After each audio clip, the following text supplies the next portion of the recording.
Hey, how's it, guys? Welcome back to FANatics. I'm your host, Alex, and together with my beautiful colleagues, Tieko and Mbali, we have a special appearance from our esteemed host of Burning Questions, Mbali, who is joining myself and Tieko. Welcome, Mbali, and welcome, Tieko. Thank Thank you, you. fam. You Thank you so called much. us beautiful. Thank you. I mean, yesterday was Valentine's Day. Exactly, Ah, guys. We've got to share the love, and also, we've got you to we've know? got to share the love when the topics we're discussing are don't fill one's heart with joy. So we got to Yes. keep it light as much as we can. Mm-hmm. Um, but on that note, let's jump straight into our topics this week. This week we're going to do things a little bit differently. We're going to focus on two news stories um, that really caught my attention, and we haven't and the issues at FAN that we haven't expressly focused on, but it does touch on some topics that we've covered recently, particularly with regards to policing. So the first Mm-hmm. story comes out of Tieko's home province, Limpopo, and it is about a how a young Limpopo detective put double rapists behind bars for life.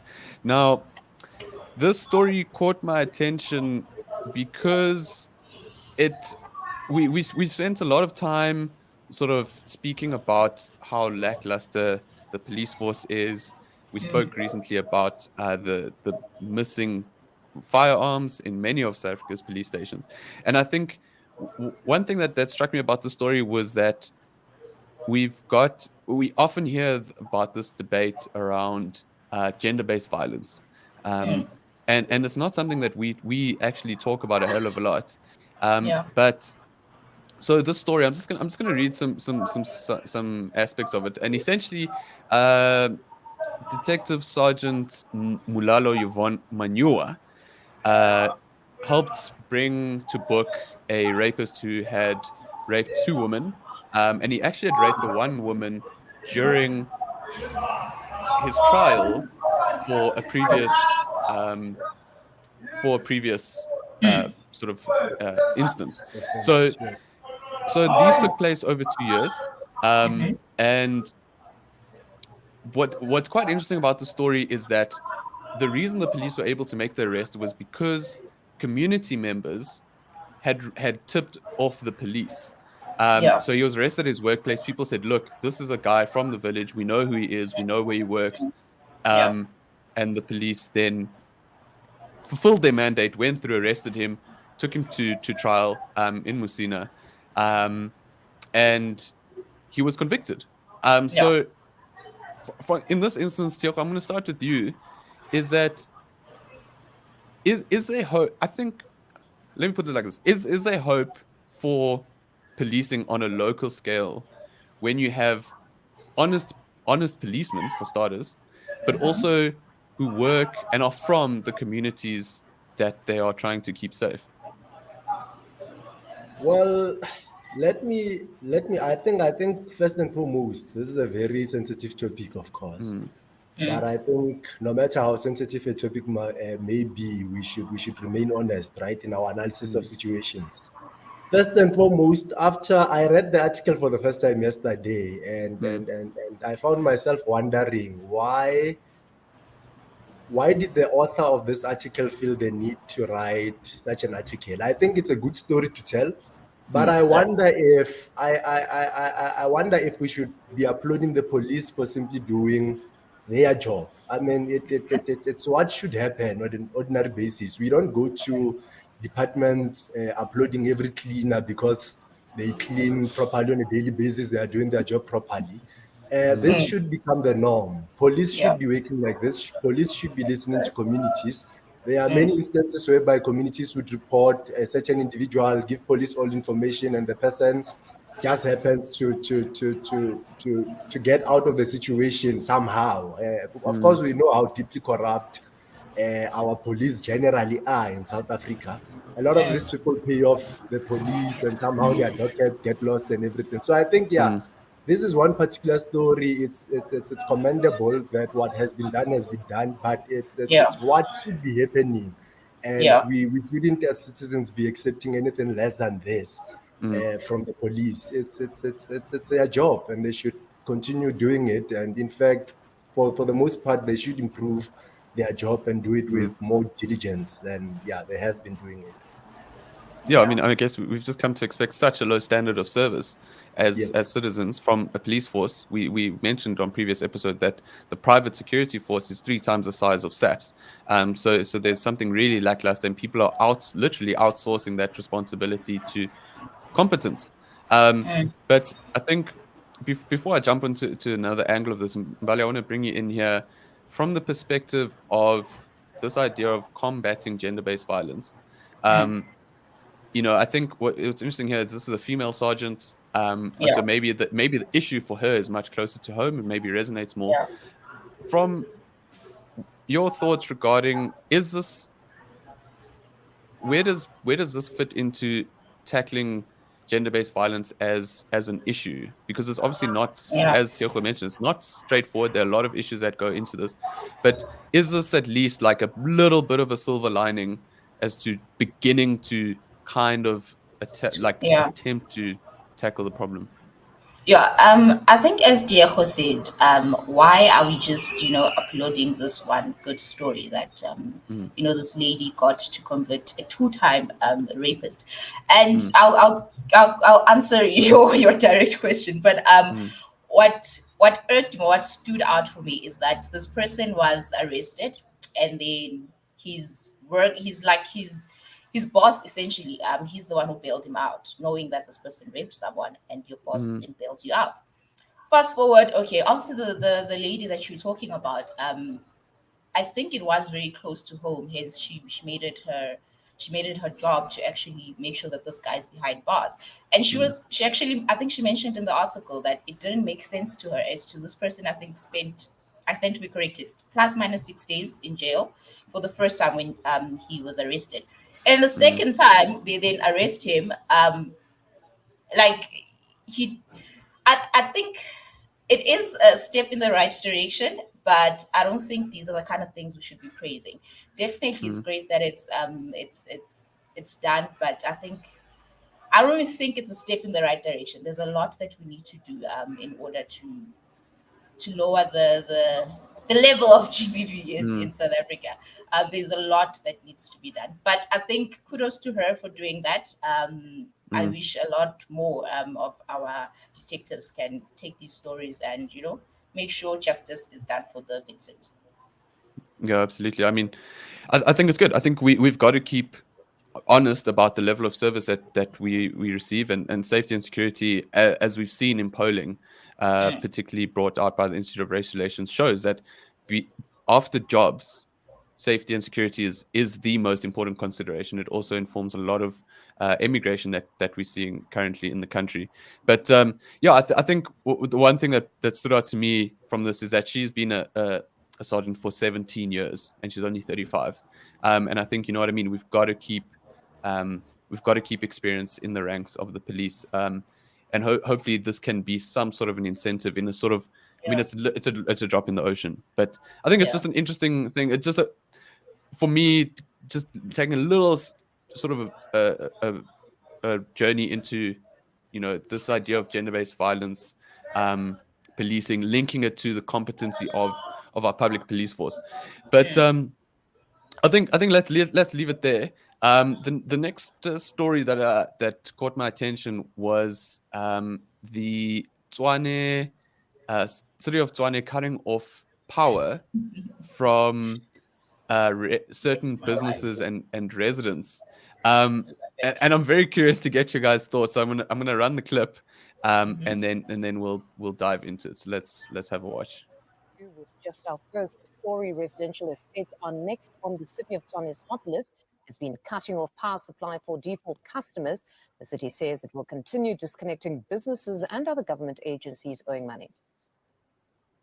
Our intention is indeed to proceed with more disconnections next week and over the coming weeks. It will be targeting residential estates that have not gotten their accounts in order and are not making payment arrangements. Also businesses and other government agencies that we still haven't been able to get to yet. Our teams were somewhat hamstrung this week because some of them were responding to electricity outages And so we do need to make sure that our teams are coupled with electricians who can proceed with these disconnections. But that is very much our plan. What we will also be doing is we will be doing almost mop-up operations on the areas that we've already been to. Because one of the recurring issues is that people illegally reconnect their electricity. And in some of the areas and some of the places that we targeted when we went to disconnect, we found that indeed there was an illegal connection in place, which we then impose a fine on. But one of the things that we also do is we introduce RIP connections, which are effectively that if you have illegally reconnected or you have tampered with our infrastructure, we then rip out your entire electricity box and pull the cables out such that you cannot have any form of illegal connection. So we'll also be doing a bit of that in the coming week. All right, so I love it, honestly. Somebody go for your thoughts. No, man, I'm really happy with it. I'm not gonna lie. It's a bit hectic that they pulling out your whole electricity box, but anyway, and it was just okay. What took me back was how most of these institutions are big institutions. I think it was Tux University. I'm not sure. I think it was one of those universities in PTA. And I'm just like, why are such big institutions not paying their electricity bill? But let it be a student who doesn't pay their fees. Trust me, their marks, their exam marks are going to be held back. But I'm very happy with what they're doing. Like, I wish I could go help them. Tiago? Well, I think municipalities are entrusted with the responsibility of delivering services as one of their job descriptions as a municipality as a whole. And so as to deliver services, you obviously need funds. And one wonders where residents think that funds for delivering services would come from if they are not paying the municipality's rates and the money due to it for services delivered. But of course, it's a bit of a complex matter, though, because in certain instances you find that residents, businesses have been paying money to the municipality faithfully, so year in, year out. But the money was being stolen, services were not being delivered. As a result, people become disgruntled and stop paying for services and levies, you know. But in such an instance whereby you have a new government in place, a government that seems ready to deliver services and everything, and they do need the capital so as to carry out that mandate. And yeah, so I'm in full support of them running after everyone who owes them. I mean, some of these people are businesses, hotels and everything. You wouldn't dare go and stay in a hotel free of charge. They want their money for services that they render for you, right? Same thing should apply with the municipality. It's rendering services. It should get what is due to them, sure. I mean, it's tantamount to theft. In its bare bones. I mean, if you don't, you don't go to a coffee shop and walk out with a latte and think, "Lekker, I'm gonna just not pay for this." But I think, I think it's interesting because we know load shedding specifically is such a big issue in South Africa, and it's something that really rattles everyone's cage. And the issue of municipalities not paying Eskom is a big issue. And I think, when you have municipal city outlets taking it upon themselves to actually recoup costs, I think it's drastic, but it's probably, we can't be brought down to the standards of the governing party in terms of the looting. You don't just see what the big brother's doing and emulate what they're doing. But I think the other point that this highlights is the issue of Izinyoga. People out here with illegal connections, but I think that's also just got to do with how do we, from a community level, because when we spoke about Rega Park last week, they also highlighted that as a big issue. Tiago, I'm going to start with you on this one. Where do you think the problem lies when it comes to Izinyoga and when it comes to illegal connections? And how do we go about solving that? Because obviously there's a desire for electricity. Is it maybe not being provided? How do we begin to understand it as an issue? Well, I think the issue is a bit complex as well. It would require much more time to really delve into it. But part of the issue has been people who go and occupy land that was not officially handed to them by the government, that it's land that you can stay on. And so when you stay at such land, obviously services would not be delivered. Services like electricity will not be delivered to such an area, particularly because some of these areas are flood, are at risk of having floods. And that's part of why people are not allowed to stay there, right?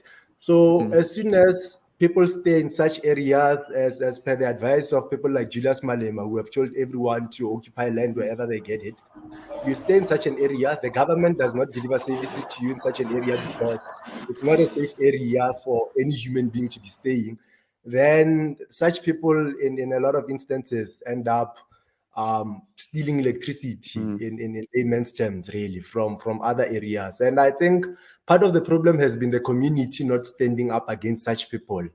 And of course, we know that the issue of Izinyoka also has, and it also adds to the crisis that we have at Eskom. In rural areas such as Begassport here in Limpopo, so many people are bridging electricity.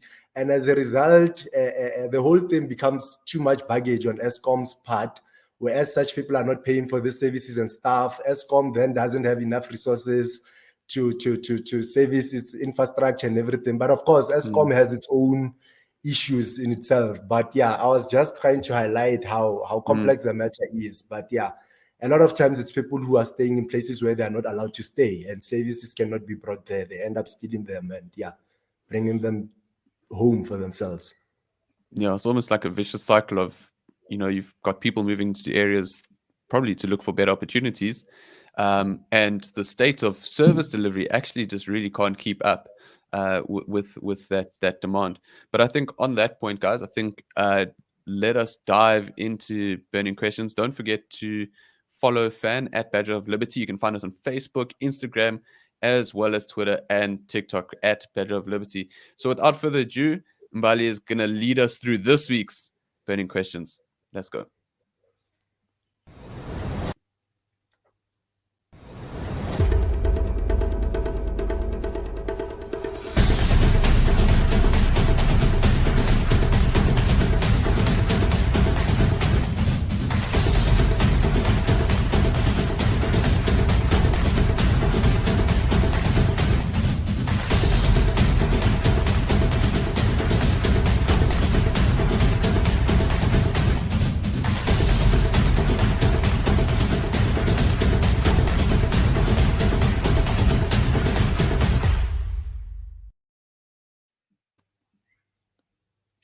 Hello and welcome to another episode of Burning Questions. Thanks, Alex, for that. So, guys, today we are checking out another code card. That's how we roll Burning Questions, and this code card comes from Lumkile Mondi, and it says South Africa will fall if it continues along the current economic path. This is very easy, straight to the point. I don't think we need further explanation as to what he's actually saying. So I'll start with Diego. What do you think of this code card? Is this statement true? Absolutely. I agree with what has been said 100%. I think we are really moving in the wrong direction as far as our economics are concerned as a country. And if we don't turn things around as soon as possible, well, immediately, then we might in future find ourselves in a Zimbabwe situation. It does seem like we are headed there. Well, guys, Policy positions such as, come again? Let's not be like Zimbabwe. I'm sorry. I hope we don't get there. I hope we don't get there, but all indicators, all economic indicators, how things are going in the country, it does look like we are going there slowly but surely. Okay, that is sad, Diego. I don't think you were meant to say that. Anyway, let's go to comment. The first comment for this code card, and it reads: South Africa has already fallen, and impossible to fall any further. It's at the bottom and drowning fast. Alex, are we drowning fast? Are we at the bottom? Are we already fallen, as Christine is saying? I understand the cynicism, But I think rock bottom looks a hell of a lot worse. I think we get glimpses in various places of what rock bottom can look like. But I definitely don't think all is lost. I think we are still a modern economy. We do have at least some economic growth, some service delivery in certain areas. So I think what's important is for people to look around them at their immediate circumstances.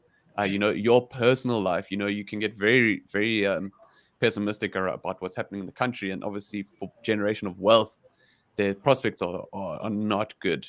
The rand's losing value. We poorer, essentially poorer than we were 5 years ago from a sort of a purchasing parity point of view. So I think there's still lots of reasons for optimism, but I think there is an onus on South Africans to just continue demanding reform. We had Sona last week where we were promised pipe dreams and things we've heard for the last 4 years. I know Tiego's been thinking about writing about it this week, so I'm sure, let's think about it in the context of Sona, all these promises that the government wants to achieve. Social compacts, this, how do we actually get things going full steam ahead? And how some of these promises have changed. Because I think the last Sona, the president was like, the government will create jobs. And then he comes back and says, businesses are the ones that create jobs. I was like, sir. But anyway, let's go to the next comment of the week. Well, he was wrong. Just to say quickly, the government was wrong from the beginning. We are glad that now he's back to his senses. But just on that, I think it's almost like because he's promised it for 4 years, now he thinks that now it's an admission that, actually, the private sector creates jobs. But it's like, actually, because we failed at creating an environment. And what makes me so angry is he says private sector creates jobs, but they're making it so difficult for people to create jobs. Exactly. Man. But, dude, exactly. I'm just like, for 6 years. Dude.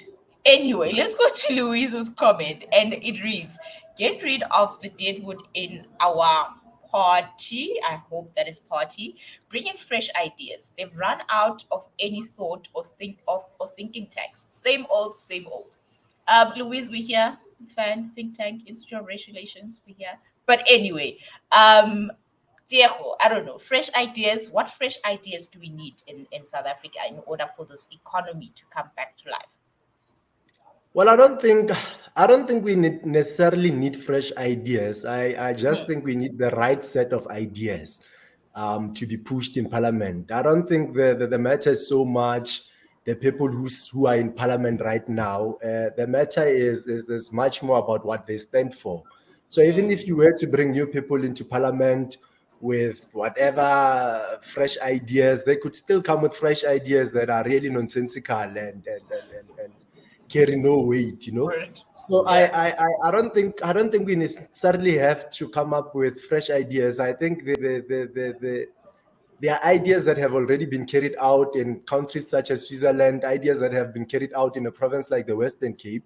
We could just adopt some of those ideas. Things like the minimum wage. We know that countries that have adopted the stance of not having a minimum wage in their countries, for example, are doing far better than us, economically speaking. Things such as BE and stuff, all these policy positions that seek to place people in positions based on your skin color, your gender, things about ourselves that we cannot change, we cannot control, we cannot enhance. I mean, I can't enhance my skin color, I can't enhance my penis, I can't change it into, well, you can, but yeah. But we need to start caring more. You can, but it doesn't change the skills that I have. It doesn't change my knowledge. We need to focus more on that. Focus more on skills, focus more on knowledge.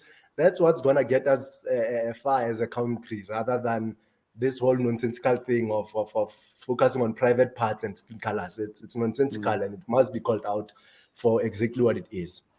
Yeah, definitely. And Alex, in the comment, Louise then says there are no think tanks in South Africa. I presume that's what you were saying.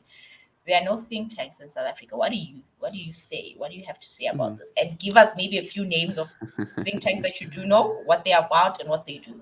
No, of course. I mean, I think there's a very active civil society in South Africa.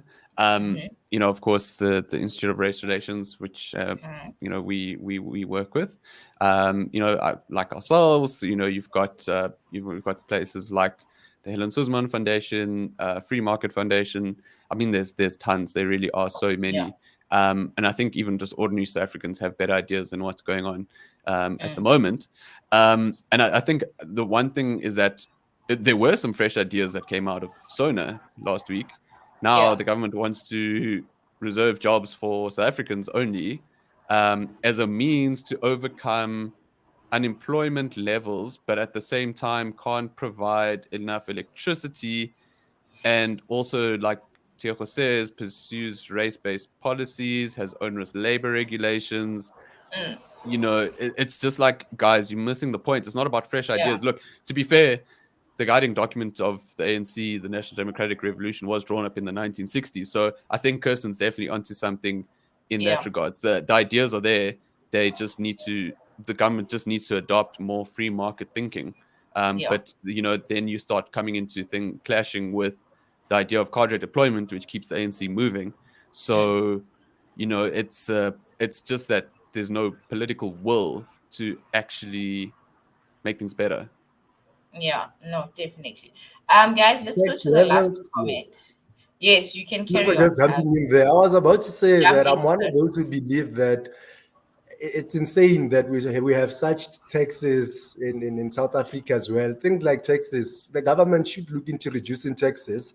In that way, private companies get to have more money staying in their wallets. They can create jobs. Ordinary citizens get to have more money that can flow in the economy. And yeah, it helps with in terms of reducing the government as well, and allowing people more freedom and power to run their own shows outside the corridors of the government. Sure. Yeah, definitely agree. The last comment, it reads, South Africa will fail only if people like you in the position that you are in do not stand up and make a statement or do something in the leading up to new heights. This is a personal attack, Mr. Dudoit. Alex, I think I'll start with you. People like you in the position that you're in. I don't know, man. I think Mr. Dudoit is projecting, but I don't know. Alex, go for it. I think he's probably referring to Lumkile Mondi. So I think at least then we don't have to take the fall there. But I mean, it's a weird kind of projection. It's not the job of an economist and economics lecturer to stand up and make a statement. He's made a statement. That's what we've just shown. He's made a statement. So I mean, look, there's things that people can do to you know, stand up to government to advocate for free market policies. And Lumkile Mondi is one of those economists who does, you know, he does research. He is one of the leading economists in South Africa. So I think, you know, if we're referring like to the previous comment about fresh ideas, you know, if the government consulted someone like Lumkile Mondi, who knows how to get an economy going, then we would solve the problem. So I think maybe the attack is maybe a little bit misdirected, but like as Tiejo said, like these ideas are not rocket science. But I think the onus is on us at FAN and people watching this to demand from government to keep pressure on, whether it's through writing emails to councillors, whether it's through, you know, liking a pro-liberty post on Facebook, whether it's sharing it with a friend. That's, you know, it's spreading the ideas that will actually help. Yeah, definitely. Guys, I don't know, Diego, do you have anything to add before we close off the show?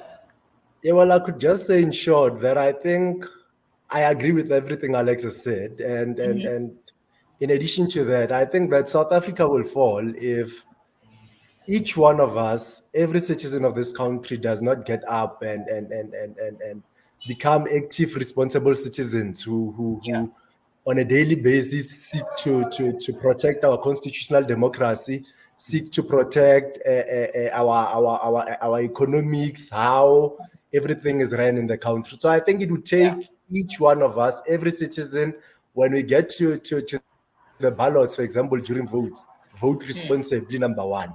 Number two, throughout the season that the government of the whatever government would have elected would be in government, hold them to accountable. It doesn't take an economist or a celebrity to do these things. An ordinary citizen, I'm allowed, even I myself right now, if I hear rumors that in a municipality here some people are chowing money and whatnot, I can, as an ordinary citizen, go to the police station and report that thing. So I think it would take each one of us, every citizen, when you hear that, when you see your neighbor illegally connecting electricity, bridging electricity, report that to the police. When you see someone getting into a shop and grabbing something, taking it without paying, report that person to the police. So if we all stood up and became responsible citizens, I think, we would be able to save South Africa. No individual is coming to save us. That's my whole take. That is very true. So, guys, go out there and save South Africa. Be a responsible citizen. And remember, your freedom is worth fighting for.